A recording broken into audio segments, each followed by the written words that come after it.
This is a story about Dobby. So last night when I was getting my new phone set up and I opened Safari, it was empty. That probably didn't sound like a big deal, but it took me on a trip back in time and I thought about Dobby. I have a few tabs on my old phone that I never closed. One is looking up an emergency vet for our cat Wilbur when he had a sudden attack. Another is when I got a sad text from my friend about Kobe and praying it wasn't what I thought, but typing in his name and seeing the news about the crash. And one is looking up the closest vet the morning in Rowland Heights when Dobby left us.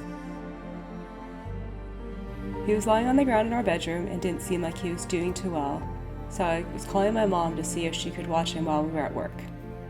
I was petting him and saying, "It's okay, Dobby." And then he gave this sigh and relaxed, and I just knew. I held him, and the rest is a blur. Looking at the emergency vet and getting out the door as fast as we could.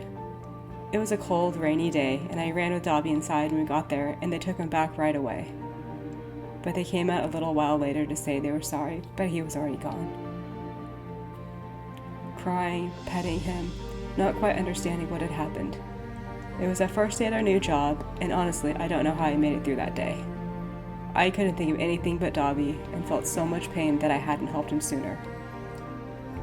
It all happened so fast. He was okay, and then he wasn't. But I struggled with feeling like I had let him down. This is almost 4 years ago now, but I carried that guilt and shame for a long time, and I still cry hard for my little guy. I know he's forgiven me and doesn't want me to be sad, but it's hard to let that go. This video isn't supposed to be all about sadness. Realizing those tabs weren't going to be my new phone doesn't mean I'm going to forget those feelings or memories. It's more like a clean slate. So I want to share some memories of Dobby. He really was a loyal dog, and I never had a dog who loved me so much. He loved his walks and hated his baths and would run free at Dog Beach and splash around in the waves. He and my family's golden retriever Sierra were best friends and played all the time. Dobby would climb on the arm of the couch for a higher vantage point and jump off to attack Sierra.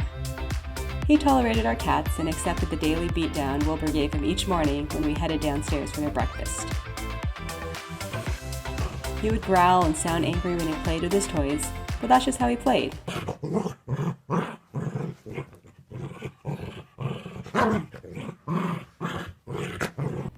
He was a sweetheart.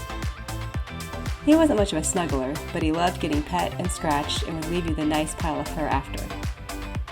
He lived with us in Rowland Heights, in San Diego, in Irvine, and did great with car rides. He was always ready for a new adventure. Dobby, go play, come on. For those of you who have pets, you know the love they give you, and the pain when they leave. But I think you would agree that it's worth it. It's always worth it.